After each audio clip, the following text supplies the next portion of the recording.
Shalom, shalom, bienvenue à cet instant de prière où ensemble, vous et moi, nous allons prier afin que la grâce de Dieu puisse encore abonder pour le pardon du péché, mais également pour que nous puissions abandonner le péché dans lequel, d'une manière ou d'une autre, nous y sommes tombés. Je crois, bien-aimé dans le Seigneur, que Dieu, par l'action de son esprit, peut prendre l'homme dans le pire endroit où il se trouve, dans un cas difficile et dans la boue, et le relever et les mettre debout pour faire la volonté de Dieu.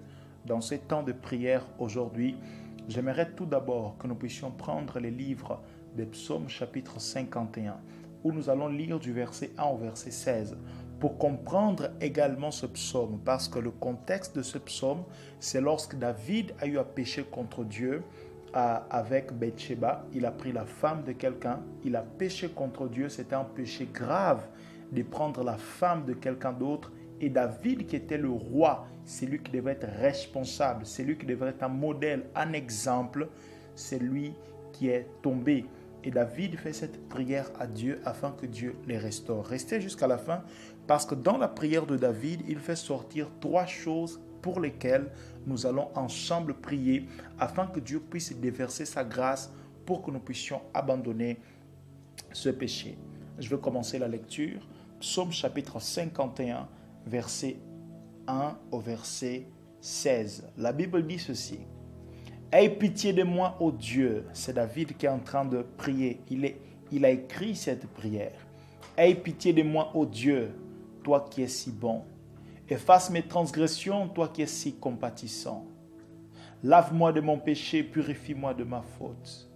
Car je reconnais mes torts. La pensée de mon péché me poursuit sans cesse. Contre toi seul, j'ai péché.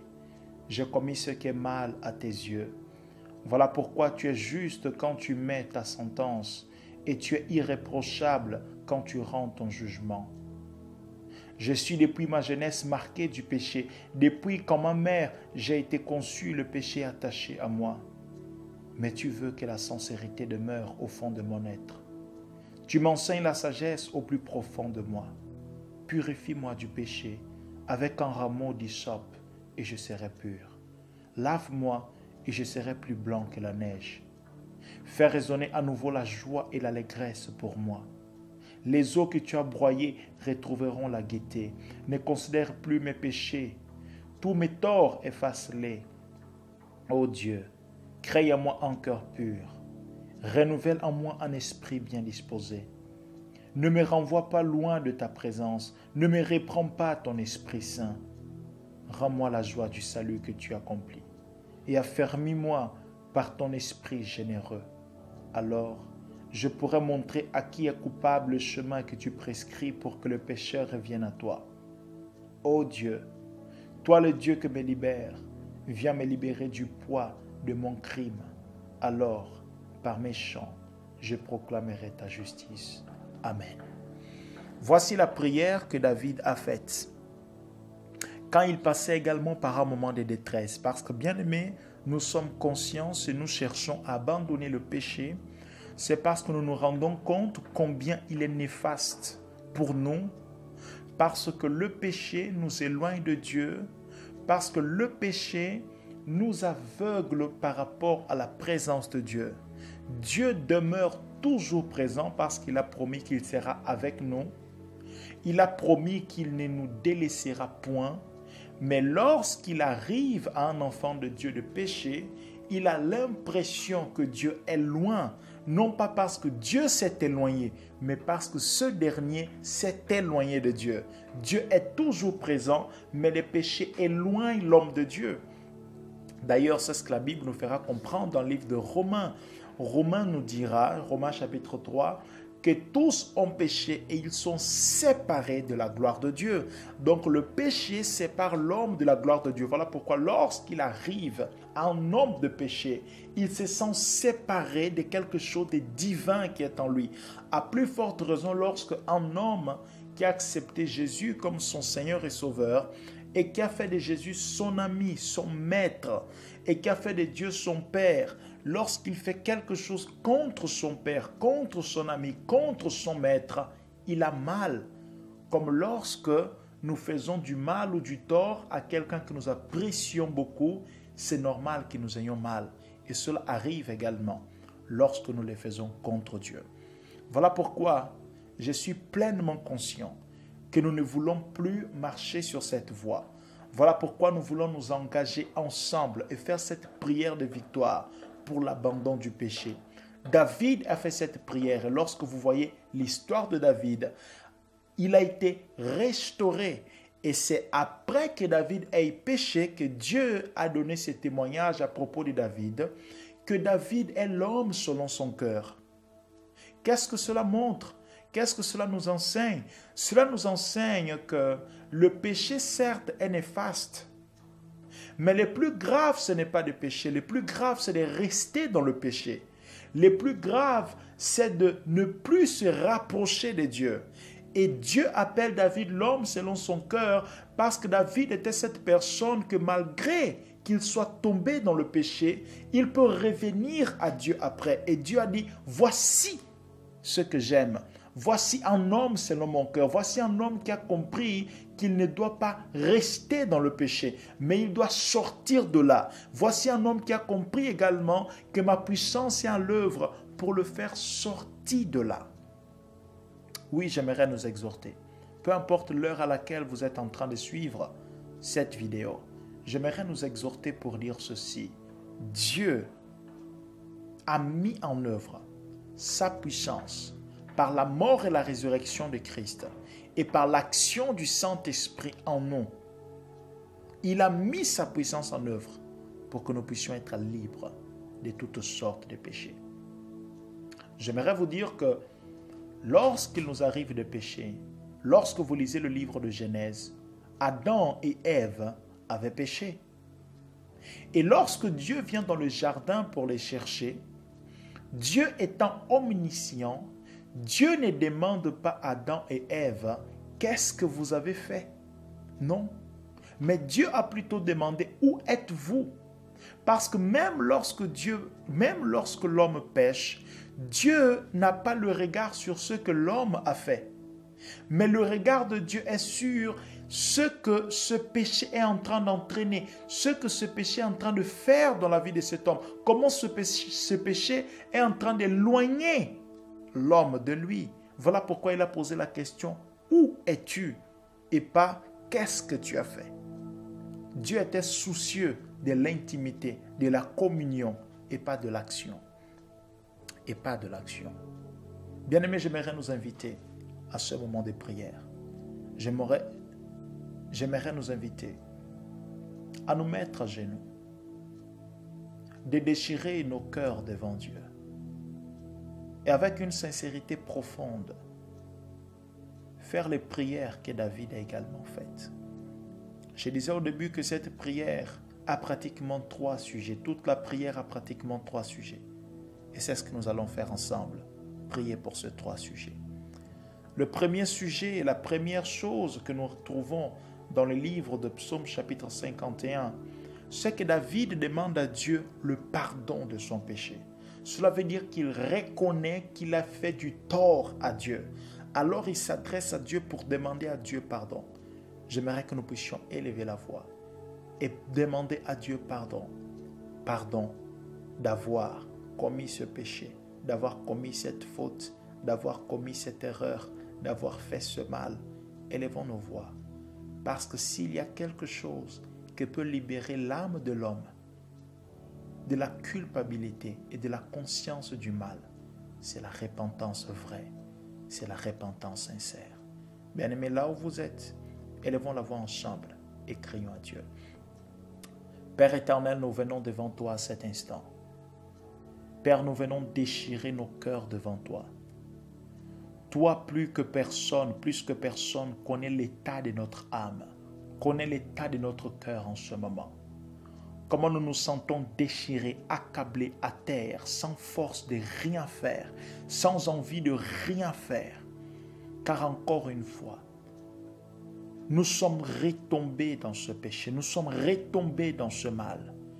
Mais nous venons ensemble devant toi et nous crions à toi, Père éternel, que tu nous pardonnes, que tu nous purifies, que tu nous laves au nom de Jésus-Christ de Nazareth. Que le sang qui a été coulé sur la croix puisse encore parler plus fort que le sang d'Abel au nom de Jésus-Christ de Nazareth. Père éternel, nous te prions en ce moment, toi qui nous purifies de toutes nos iniquités lorsque nous confessons nos péchés. Que tu puisses nous purifier de toutes nos iniquités au nom de Jésus-Christ de Nazareth. Heureux est l'homme à qui tu pardonnes toutes ses fautes, à qui tu ne retiens pas le mal. Heureux est l'homme, Père éternel, pour qui tu oublies ses fautes. Père éternel, nous voulons que la joie et le bonheur puissent à nouveau habiter notre être. Voilà pourquoi nous venons devant toi, car nous sommes conscients que lorsque nous te demandons pardon, lorsque nous confessons nos fautes, tu les oublies et tu nous accueilles à nouveau dans ta présence avec les bras ouverts.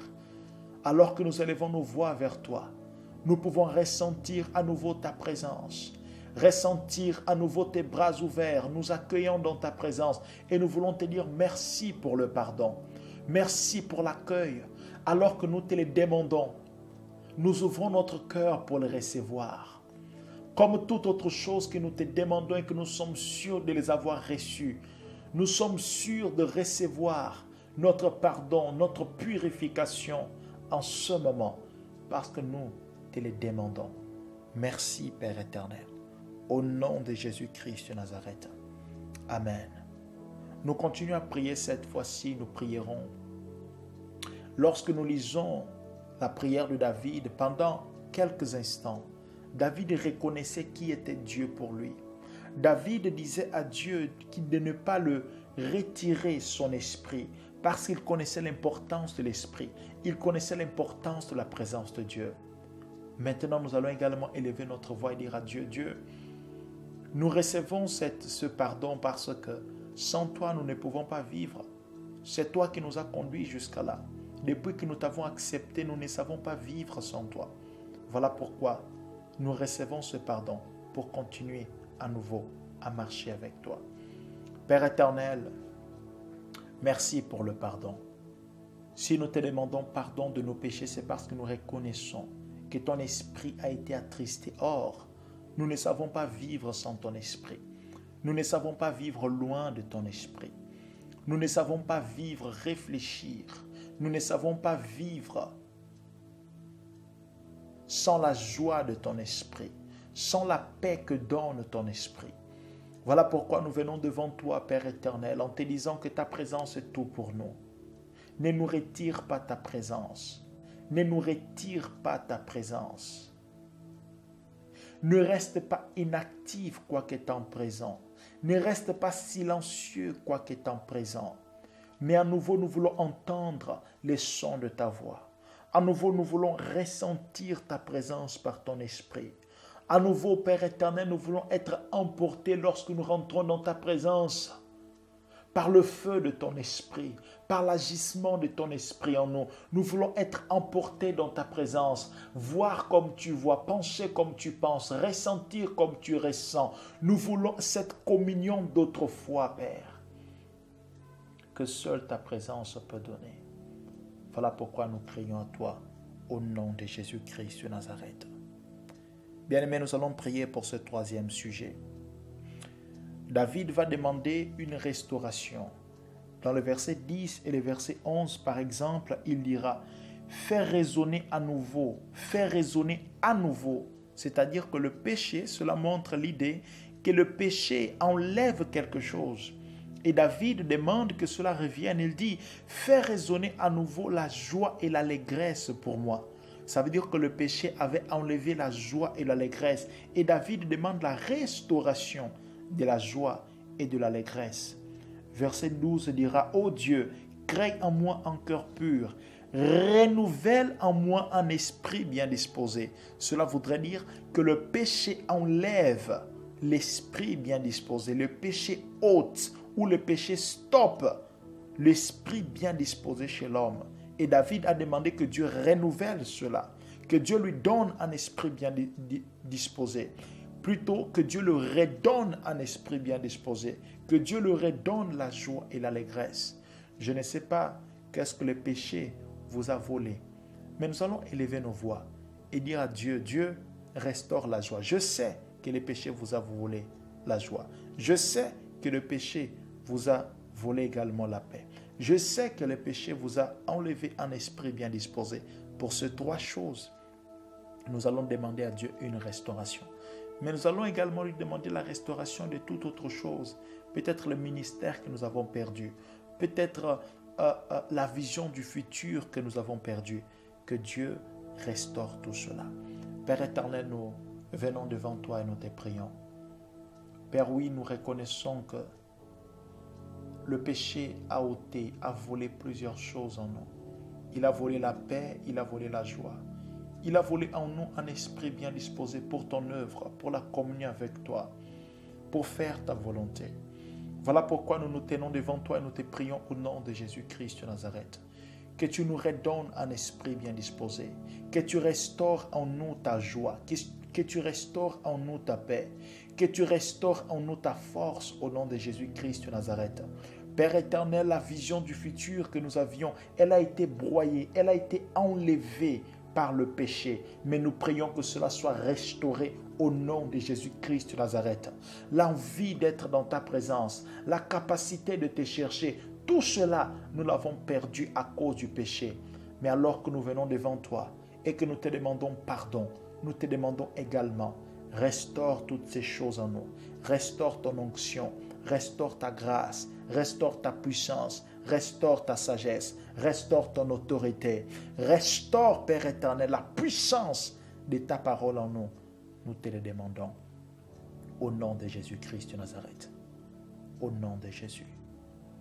Bien-aimés, si jusqu'à là vous avez fait cette prière avec moi, soyez sûrs d'une chose, que Dieu qui entend les prières nous a entendus et il nous a pardonné de tout mal, il nous a restaurés, il nous a purifiés. Maintenant, comme Jésus a dit à la femme, va et ne pêche plus, voici ce que Dieu nous dit, parce qu'il nous donne la force d'aller et de ne plus pécher. Alléluia. Et ça, c'est une très très bonne nouvelle pour nous. Que les Seigneur vous bénisse abondamment et que la prière que nous avons faite aujourd'hui puisse nous accompagner tout au long de notre vie. Au nom de Jésus-Christ de Nazareth, soyez abondamment bénis. Amen.